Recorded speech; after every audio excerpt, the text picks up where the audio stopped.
za ku samu manyan rahotanni bisa jarida News TV.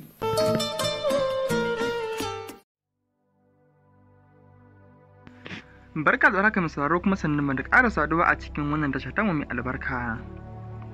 Inda amma muke tafi muku da waɗannan manyan rahotanni haɗi da bayyana muku yacca wannan lamarin ya kasance ɗaya bayan ɗaya akan rahoton 'yan ta'addan da suka takurawa ƙauyuka da ke sassan ƙasar nan, inda waɗannan 'yan ta'adda sun fito ne daga tsatson Bello Turji da kuma yacca rikicin AM Yarima da kuma Mustawike ya kaya gane da tsaurin irin da wasu suke cewa AM Yarima ya nuna wa Mustawike. Mai sauraro ka biyo mu a sannu, kuma idan har kai bako ne a wannan tasha ta mai albarka ka dangwala mana da subscribe haɗi da ƙararrawar sanarwa domin kasancewa tare da mu a koda yaushe da zarar mun sakin manyan rahotannin mu. Ga da yacca muka haɗa rahotannin yacce 'yan ta'addan suka addabi wasu ƙauyuka da ke sassan ƙasar nan, musamman idan muka waiwaya yankin Zamfara, inda har yanzu ake ta kiba daɗi da waɗannan 'yan ta'adda, kama daga sojoji har ma da mutan gani, inda ake fafata wannan ɗauki ba daɗi tare da su. Da dai a can baya wata masaniya ta fita inda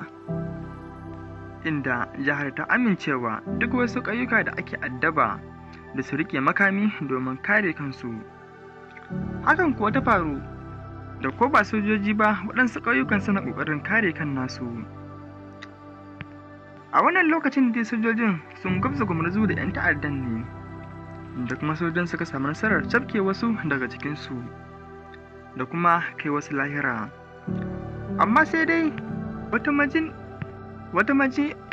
majiya ta bayyana mana cewar fiye daga rabin 'yan ta'addan nan sun samu nasarar tserewa.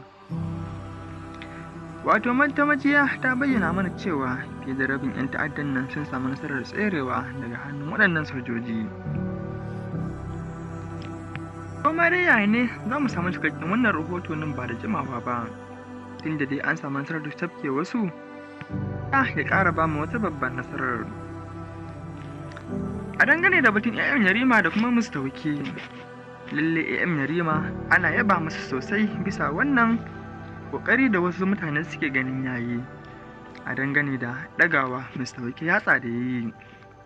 Amma sai dai wasu suna ce masa abubuwan da zai je dawo dangane da taɓa Mustawike da yayi.